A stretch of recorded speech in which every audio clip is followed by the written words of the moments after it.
This is part 2 of our medieval lecture, and we were talking about the problems that Henry had with his family.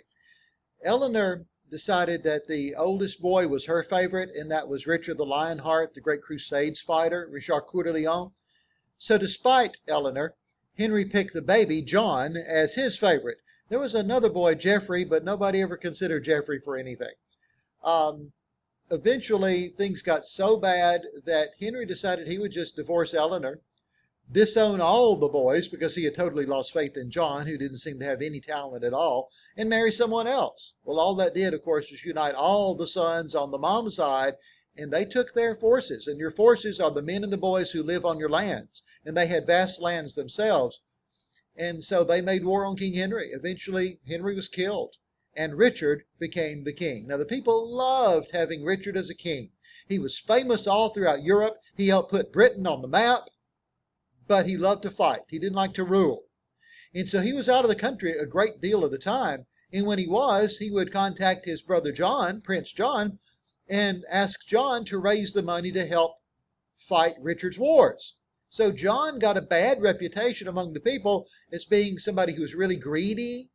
He appointed sheriffs, remember the old sheriff of Nottingham from the Robin Hood legends, to coerce the people into paying their taxes. If they didn't, they'd be killed or punished, or their village would be burned. And so John got a horrible reputation. But to be fair to John, it was only because Richard was demanding that John raise the money to pay for the wars that Richard loved to fight in. But people didn't seem to make the connection. They loved King Richard, and they hated Prince John. Well, eventually, Richard was killed. A young man shot him with a bow and arrow right off his horse while Richard was on a hunting trip. And it seems the young man's parents had been killed because they couldn't pay their taxes, and he knew Richard was behind it. And so he said, I promised I'd take revenge, and I found you, and now I have. So John became king. John was probably not politically intelligent enough to be a strong king. And the barons, the rich landowners that had been given the country a long time ago, they really micromanaged John in his life. John tried to coerce money out of them to make some wars himself, to make a name for himself, but they would have none of it. Instead, in 1215, they drew up a document known as the Magna Carta, which stated the king must get permission from the barons to raise taxes and to make new laws. And John signed the Magna Carta into law. Sometimes the Magna Carta is called the grandfather of the American Constitution. Now, it really doesn't do much for the common people, but it did for the first time state that a king cannot do everything he wants, that he is subject to the rule of law himself. Some of the other important medieval leaders were the Plantagenet King Edward I, the Lancaster King Henry V, and the York King Richard III. Edward I was called Edward Longshanks because he was long-legged.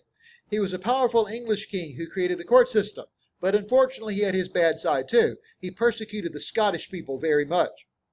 The 100 Years' War and the Black Death, which of course was the bubonic plague that struck from around 1377 to 1399, and lack of sanitation made conditions very cruel. But people still loved festivals. They loved parades. Church acting groups would put on morality plays which taught good moral lessons to the people. They put on miracle plays which reenacted Bible stories for the people. The Lancaster King Henry V was a powerful king and a grand Shakespeare character who also claimed the throne of France for a couple of years before he died. The English eventually lost France, though, when Joan of Arc led a rebellion under his son Henry VI's rule. There was trouble, though. The cousin groups, the Yorks and the Lancasters, did not get along. Each thought the other was weak and tried to remove each other from power. So the York cousins started the Wars of the Roses, which was a series of battles from 1455 to 1485, and removed the Lancasters from power for a while. The last York king was Richard III, who was killed at the Battle of Bosworth Field in 1485, ending the Wars of the Roses and effectively ending the English part of the Middle Ages. The victor was a Lancaster, Henry Lancaster. But Henry thought that the name York and Lancaster carried too much baggage, so when he became King Henry VII, he picked an older family name, the Tudor family, and let that be the name of his new dynasty. Now, in the early part of the Middle Ages, leather, vellum, was used for writing material. In the 1400s, paper was used, but it was very expensive. Books belonged only to the rich. But in 1477, Caxton set up a printing press in London. Clerical students from all over Europe were beginning to disagree with how their priest had interpreted Scripture to them, especially as regards church organization, now that their colleges are able to get copies of the Bible for people actually to read. And so the Protestant Reformation movement was about to be born. Instead of having a top-to-bottom management system with the Pope, then archbishops, and then bishops, and then priests, people wanted more of a local congregation served by local leaders. Now, England lagged far behind this movement, though, until Henry VII's son, Henry VIII, broke from the Catholic Church. So we see in the Old Testament pattern, which people started wanting more of, there's a congregational system. The congregations were cooperative but independent. They did not look to an earthly city like Rome for a headquarters. They said heaven was their headquarters. And therefore, since they rejected a national organizational system, they had a local church government with local leaders. Now, if you think about England, England did not accept the Pope as the head of their church. They wanted their monarch to be head of the church, but they still have a very Catholic-style organization, even to the Protestant church, the Anglican Church, where Canterbury is their main city. And they do keep the archbishops and the bishops and the priests in that format of their church.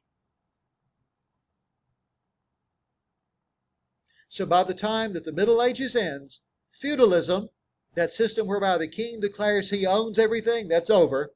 It's gone. There's enough private property now and enough people own their own lands that the king cannot declare he can do anything he wants to.